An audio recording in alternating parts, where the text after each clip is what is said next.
And so next up, I want to introduce Dan Solomon. Dan is the President, Chief Olympia Officer.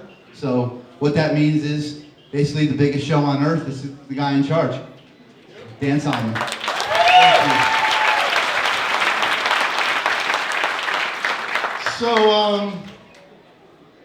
So the year ends in December when I get to stand on a stage and welcome a sold-out venue to the most sparkly, spectacular, well-lit, and iconic stage in our sport, right? And it's a real thrill for me to get to do that. But let me be clear about one thing. Before we put on those fancy suits and we walk onto that $1 million stage and we give away almost $2 million, and we let Steve sit in his fancy, comfortable seat as head judge of the biggest bodybuilding show in the world, the work starts right here. When we start in January and February traveling to gyms around the world to start the journey and to see where the real work happens. And I will tell you this, what a blessing. You guys might not know this, but what a blessing it is for you guys to get to train at this gym. This gym is the central artery of our sport. Make no mistake about it. And I want to just give a shout out, not just to Steve, because Steve always likes to deflect the credit, to the whole staff here and the members who make this gym a really meaningful spot. We watch it closely from around the world, wherever we are. We want to know what's going on at Bev's because we know this is the spot. And it's funny, when I was talking about this, we were just, we go from West Coast to East Coast, and I was just talking to Mark Anthony about coming to this gym. And we love it because this gym is occupied by real bodybuilders, by people who wake up each day and live and breathe and eat and sleep this shit. You know? And, we go to other gyms and there's a lot of passion around the world, but a lot of those folks are training for Instagram. Let's just not kid ourselves, right? And no disrespect, Frank, wherever you are.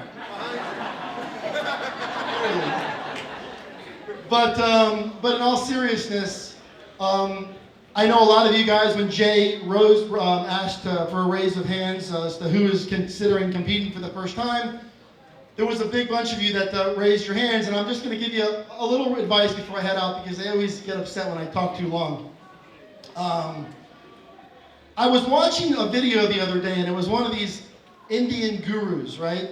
And he said something that really struck a chord with me, and he said, shortcuts to success. He said it in an Indian voice, so it sounded more profound when he said it than when I'm going to say it right now. But it still hit home for me. He said, shortcuts to success only serve to cut short your success.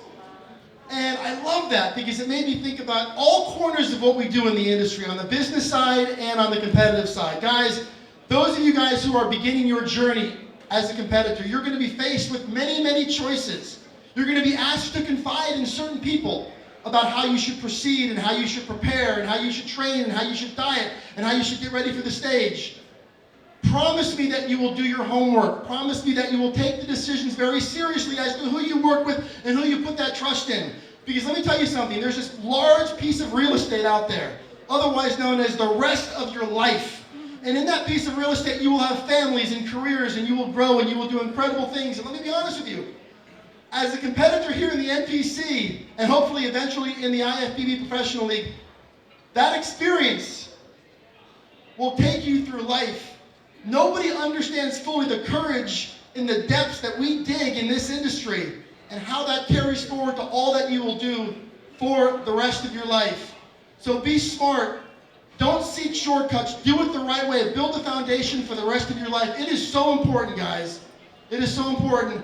And I'm just going to leave with this. I saw a bunch of hands raised when we asked, and I think you were one that said that you were competing for the first time. Can you just tell me why you're thinking about competing? Okay.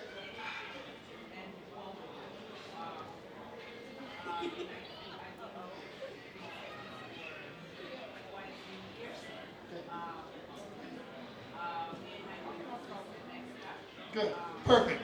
Perfect. So what she said was she's doing this because she's passionate about training and she's passionate about this lifestyle.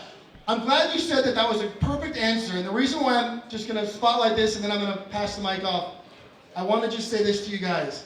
As you begin competing, there's going to be a million things that are going to come at you that are going to make you want to quit.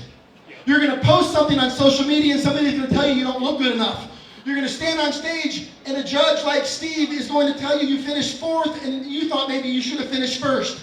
Or you're going to go through this process and you're going to dig deep and you're going to struggle and it's going to be really, really hard. Promise me that you will never, ever, ever forget the reason why you first walked into the gym. It's not about placings, okay? It's not about your Instagram likes. It is because you started this journey because it touched you in a way that was far bigger than any of those things. That is your why. Don't ever forget your why. Don't get lost in all the bullshit, guys. Don't, okay? Stay true to your path. Remember why you started, and if you do that, there is no such thing as losing any show, any stage you walk on, and I'm so grateful to be here. The Olympia is in December. MrOlympia.com. Tickets are on sale in a few weeks, and thank you, Steve. I appreciate it.